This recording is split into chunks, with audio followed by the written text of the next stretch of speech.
Today we're going to take a look at building a custom rig for this tabletop fan right here, as well as making some custom animations to make animating it just a little bit easier. So I built this fan here in Blender. Right now I'm in Eevee, and if you can see, all of the parts here are separate. These are different objects. I have the base here, which I've named accordingly, base plate, this back piece. I have this little cage that I put around it, and the blades. I looked at some reference when I was making this fan, so I knew kind of generally what fans look like. I mean, I feel like I have an idea of what a fan looks like, but it's always good to look at reference so you know you're making something that looks like reality.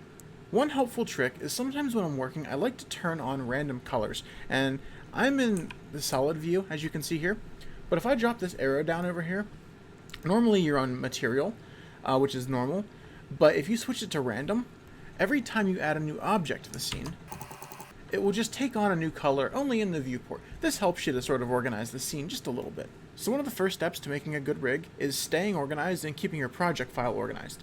Using collections in Blender is a great way to stay organized. So you have this default collection, which I like to keep some of the lights in and maybe the ground plane. You can just sort of close that to hide some of the stuff that you're not going to use all the time. Then I'll always make a collection for the object I'm making. In this case, it's the fan. That includes all the different pieces that I've built that are named accordingly. And I also have this other collection that I've turned off called CS, which is short for custom shapes. If I turn this on, you can see here I have CS arrow, fan, star. We'll look at these a little more later, but basically what they mean are these are the custom shapes for our bones. So whenever I have an armature, it's not just going to be bone, it's going to have a custom shape. So I'll turn that off for now. So back in rendered view, here's another look at my model that I've created. Pretty happy with this little guy, you know? Okay, so we have our collections all sorted out. I'll just make sure my cursor's back in the center of the world, and to do that I will do Shift S, which brings up this little menu, and you get all these little fun options of where to either put the cursor or where to move an object to that cursor in the world space, but you really just want to go with one here, cursor to world origin. Okay, so now I know my cursor's back in the center, so we'll go back to the solid view here, and since my cursor's in the world center, I can Shift A, and we will add a armature. And I will select a single bone. And that just dropped that right in the center of the world. And to help see that a little better, if you go over here on the right, under this object data properties, you have the viewport display options. I just click in front. And we're already on our way to building the rig for this. So the rig for this fan is only going to consist of 3 bones. We're going to have our root bone, which is the base plate, the bone to grab the whole object and move it around. We're going to have one bone that controls the rotation, the left and right of the fan, and also a bone that controls the spinning of the fan, the actual fan movement. Again, it's important to stay organized, so I added a new armature. I will hit F2, and I will rename this to Fan Rig.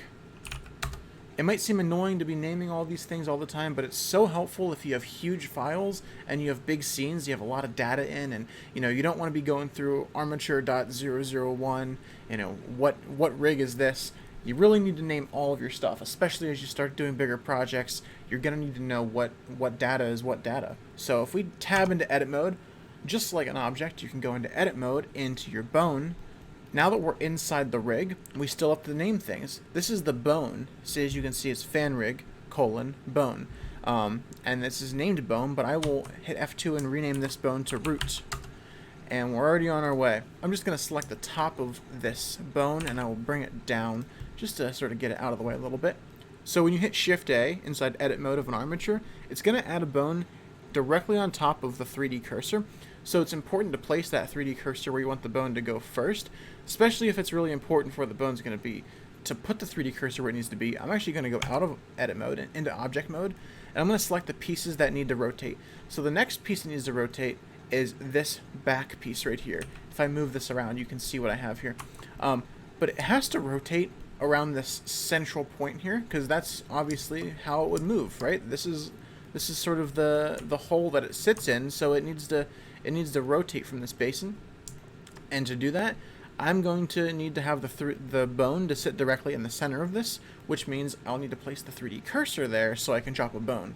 So to do that, I will go into edit mode of this object, and just like we set the cursor to the world origin, I can I can set the cursor to the center of one of these loops here by just holding Alt and clicking on that loop.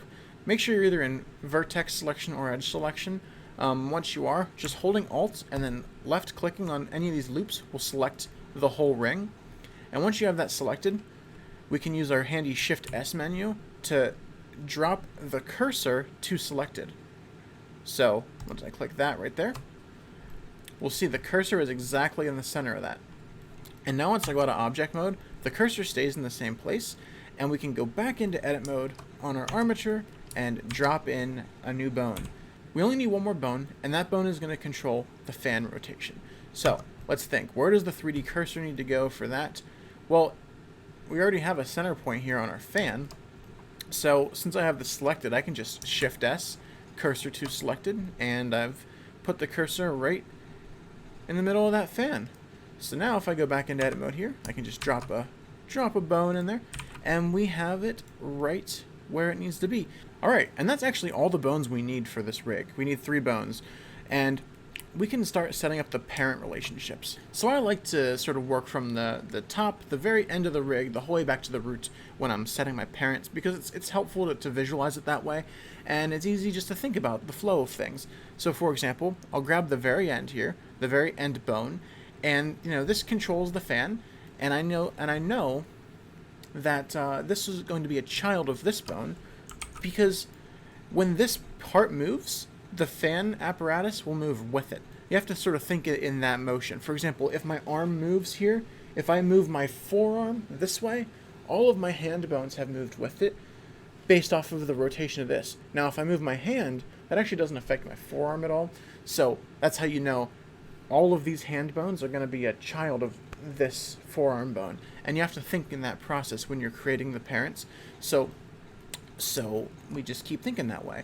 So if I were to move this base bone here for the fan, it's going to move this rotational arm. So I'll grab this back bone here, then I'll shift select the root bone, hit Control P, and again keep offset. And remember, just go through and rename your bones as you see fit. They don't have to be perfect, but just so you know what they are. And F2 does the job. F2, backbone, fan bone. So now that all my parent relations are set up, I can actually switch from edit mode to pose mode. And if I grab these bones here, it's not going to move the mesh just yet, but we can see how they work. So if I move the root, everything will move together, which that makes sense. It should. If I were to take this back piece and I rotate that, yep, that looks right. The front piece will rotate on that offset just like that. That works perfectly. And then this should move independently. Awesome. So now let's go through and actually start attaching some of this mesh directly to the bones, and this is where it's all going to come together. So because these are all separate objects, it's as easy as selecting each individual object and then shift selecting the armature. Then you have to go to pose mode and then select the bone you want it to be attached to, and then Control P and attach it to the bone. Now that order of operations is very important. You have to make sure you follow that. And you'll know it worked if you're in pose mode and you select the bone you want to move, and then you can move it, it's attached. So we just have to go through and attach every piece. So I'll go back to object mode and I'll Alt-A, deselect everything, and I'll do the next piece in the puzzle. So I'll grab this back part, shift select the armature, go to pose mode, grab the bone it needs to be attached to, Control P to the bone. And now, if I move this piece, that works. If I were to rotate this piece, that works. It's attached. And we just keep going. You can do multiple objects at the same time too, which is really handy if you have like an array of objects that just all need to be stuck to one bone. You can just shift select them all. So I'll grab that piece, then I'll shift select my cage here, and then I will shift select the armature, and then I will go into pose mode here, and I will just make sure I have the right bone selected here. Control P, attach that all to the bone. Now if I rotate this, it all moves together. And the last thing we have to attach is this fan to the top bone. So just go ahead and grab that, go back into pose mode, Control P, attach to the bone, and now it's all attached. Yay, if I move this root bone, it works. If I move this bone, it works. Rotate, it works. Awesome, so everything's attached, but there's some weird things because like, you shouldn't be able just to grab and lift that off so easily, or you also shouldn't be able to rotate that. So when you're doing some hard surface rigging like this, it's really helpful just to go right in once everything's attached and go over to this bone menu, and you have this transform panel that opens up, and all these locks are going to be your friend. You want to just go through and set and lock everything that shouldn't move. So for example, all of the location pieces here, I should just click and drag and lock all of them, because this shouldn't move position, right? I mean, it's stuck to this piece. If I want to move this whole part is going to move. And the root bone, obviously, should all be unlocked, because the root bone has no limitations. It can move in any way it wants to. I mean, it's the root bone. It's the ultimate, the final destination root bone, you know what I'm trying to say? So any way that the root bone moves, the whole rig can move.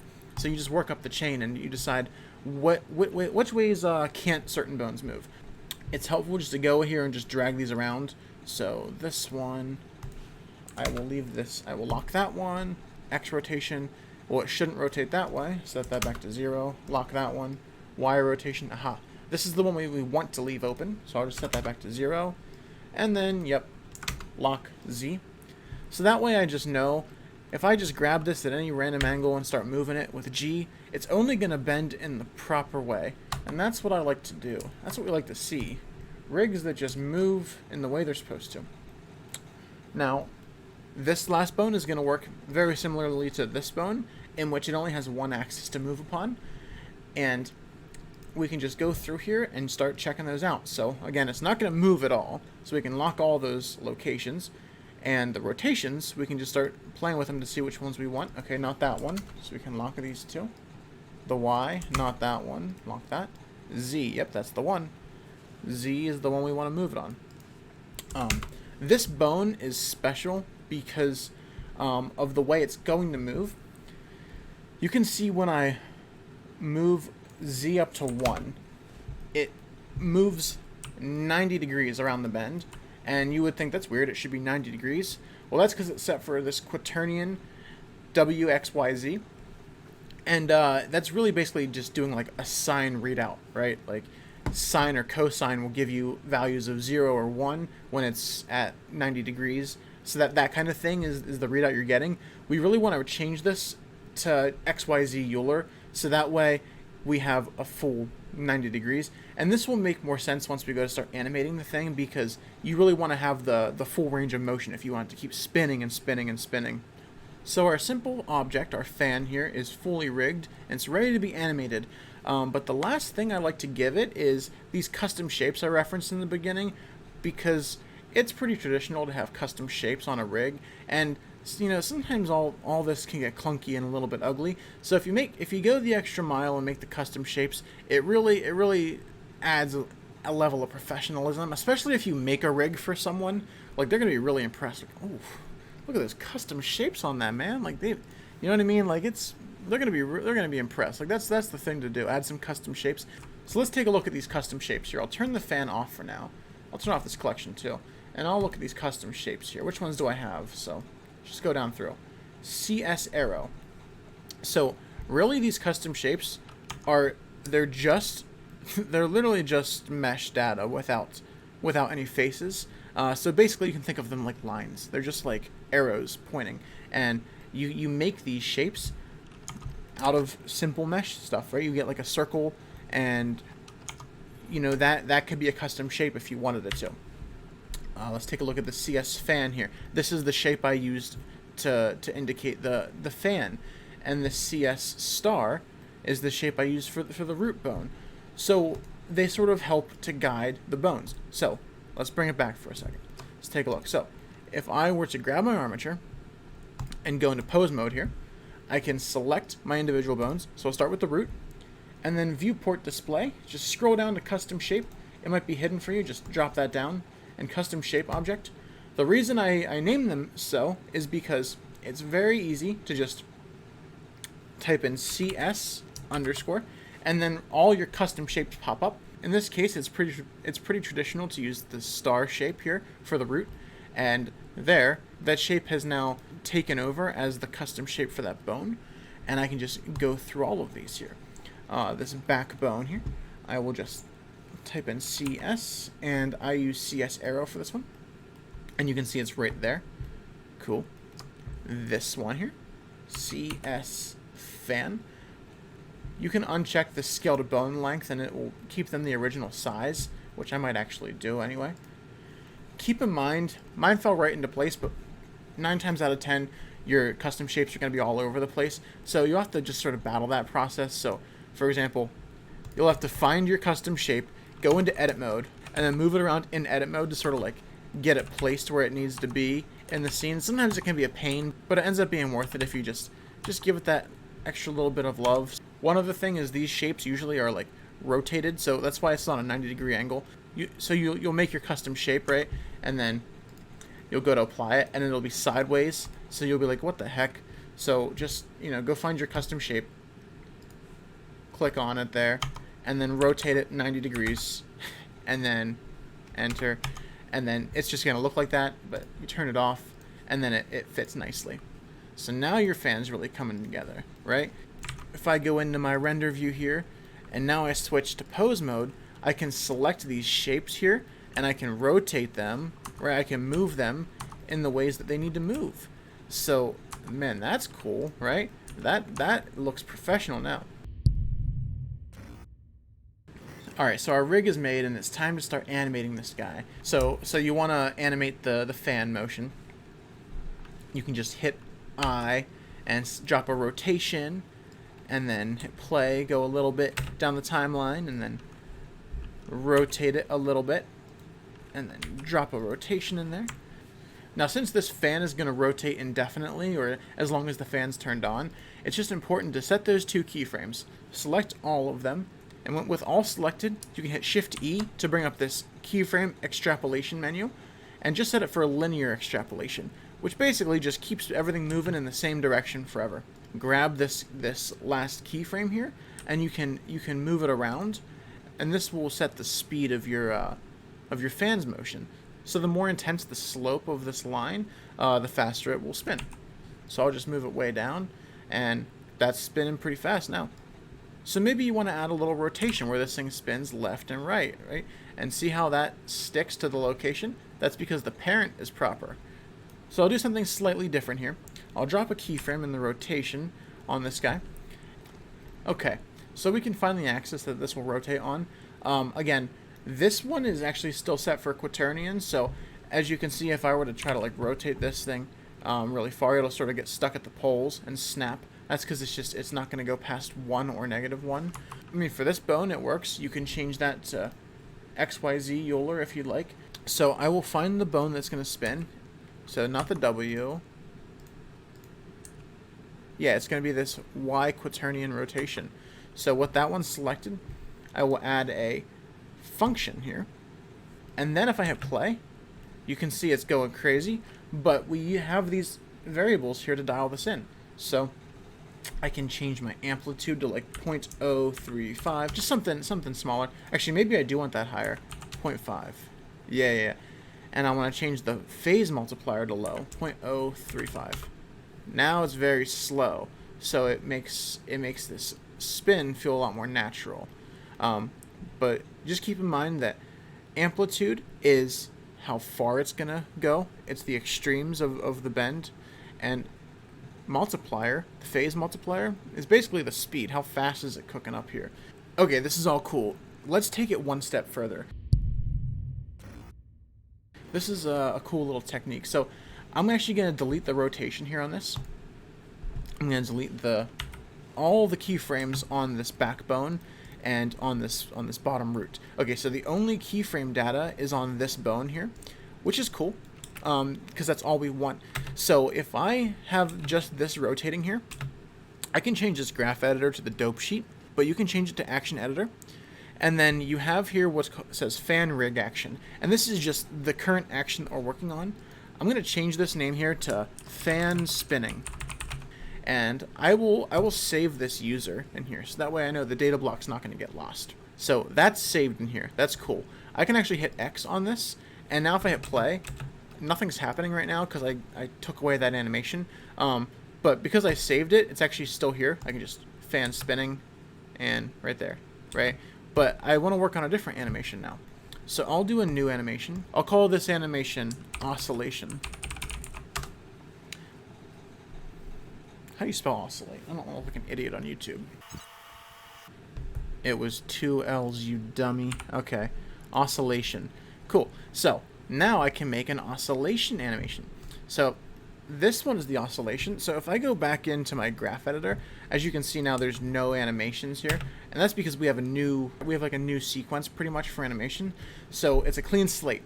So I will hit I and add a rotation there. And I'll drop this down. And I remember from before, it's our Y quaternion. If I grab that and I add a built-in function, if I hit play, we can just get those numbers right again.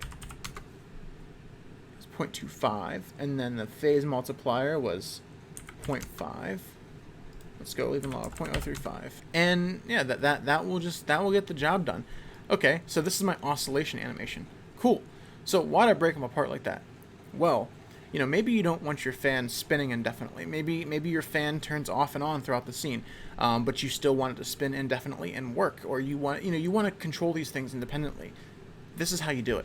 So I'll go back here to the dope sheet, and I have this oscillation. I will also save this as a fake user, and basically, again, that's just saving the data in a data block, so Blender won't forget it if either Blender crashes or it's in a new scene. The data's here if you save it.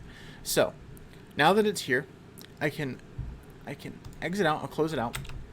So everything is empty again. I'll grab all my bones here and just give a little Alt-R, Alt-G, just reset everything. And Alt-R resets the rotation, Alt-G, location, etc. If I go down to nonlinear animation, here we have the fan rig, and now we can start crafting an animation. And here's where it gets fun. So you might have an NLA track or not. If you do or you don't, you can just hit Shift-A over this no actions, and it will add a track. You can add as many as you want. Sometimes it's helpful just to have a couple here to work with. Selecting them is where you sort of arm them for recording almost. So let's start with an oscillation. So I'll select the very bottom one, and I will hit Shift-A, just like in the object mode where you can add stuff. I'll Shift-A, and I can add in some of these animations we made. So I'll add an oscillation in there. And as you can see, if I zoom in, it's only 1 frame long. And that's weird. Like, why is this not working? Well, it's because Blender looks at all the keyframes and it says, where's the first one and where's the last one? And because this one, we only had 1 keyframe, but the whole thing is actually just a procedural animation, it sort of like looks past that and it's like, there's only 1 keyframe here. But there's a way to get around that. You just select your track here, and you go under Strip, and you got to scroll all the way down under the action clip, and then you can see start and end frame. Don't mess with these because this basically just like shrinks and this like shrinks and expands that like what's actually there. And right now what's actually there is only 1 frame of data. So you want to go down to the action clip. It's always the bottom one, and just drag this guy out. So as I drag this out, if I hit play, you're basically just overriding this and saying to Blender, oh no, actually it is longer than that. So, you know, you can make this as however long this is going to oscillate for. So say it oscillates for 80 frames. If I go back to the beginning here and I hit play, it's going to start oscillating, and then it's going to stop. Because maybe at frame 80, your character decided, I'm going to stop that oscillation for whatever reason. Hey, maybe it's actually frame 112. The world's your oyster, right? So now what's cool is we can even stack these. So let's actually let it oscillate the entire time. So I'm going to let it go to from 250. So it is just going to be oscillating the entire time. Now, if I grab my next track above it, I can go to frame 50 here, or wherever I want. And if I hit Shift-A, I can add in a fan spinning. And now, the fan is going to spin. And what's cool about this is the fan spins independently from the oscillation. So that way I can say, let me just retime the fan spinning, or let me retime the oscillation. It's all sort of independent, but that's not even the coolest part. Okay, the coolest part is the ability to start and stop your fan, right? So I'm going to grab my fan spinning here and go down to this end mark, and let's say it spins for, I don't know, 70 frames. If I were to duplicate this and bring it over here, I can hit play, and my fan is going to spin, and it stops, and then it starts spinning again. There is a little glitch here where if you go and it stops, it sort of takes a step back.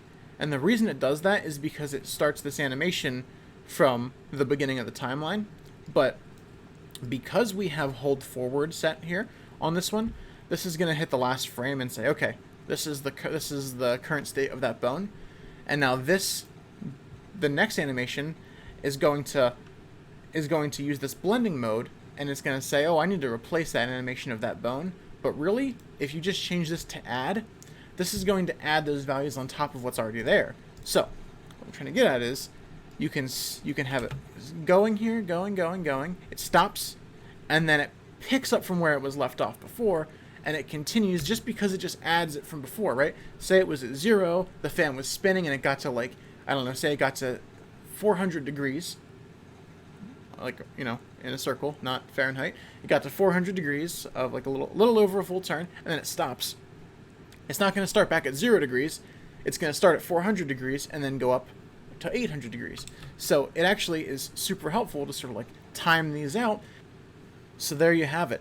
You have the rig, you have the fan, you learned how to make custom shapes, you learned a little bit about parenting, and we got a little bit into the nonlinear editor here.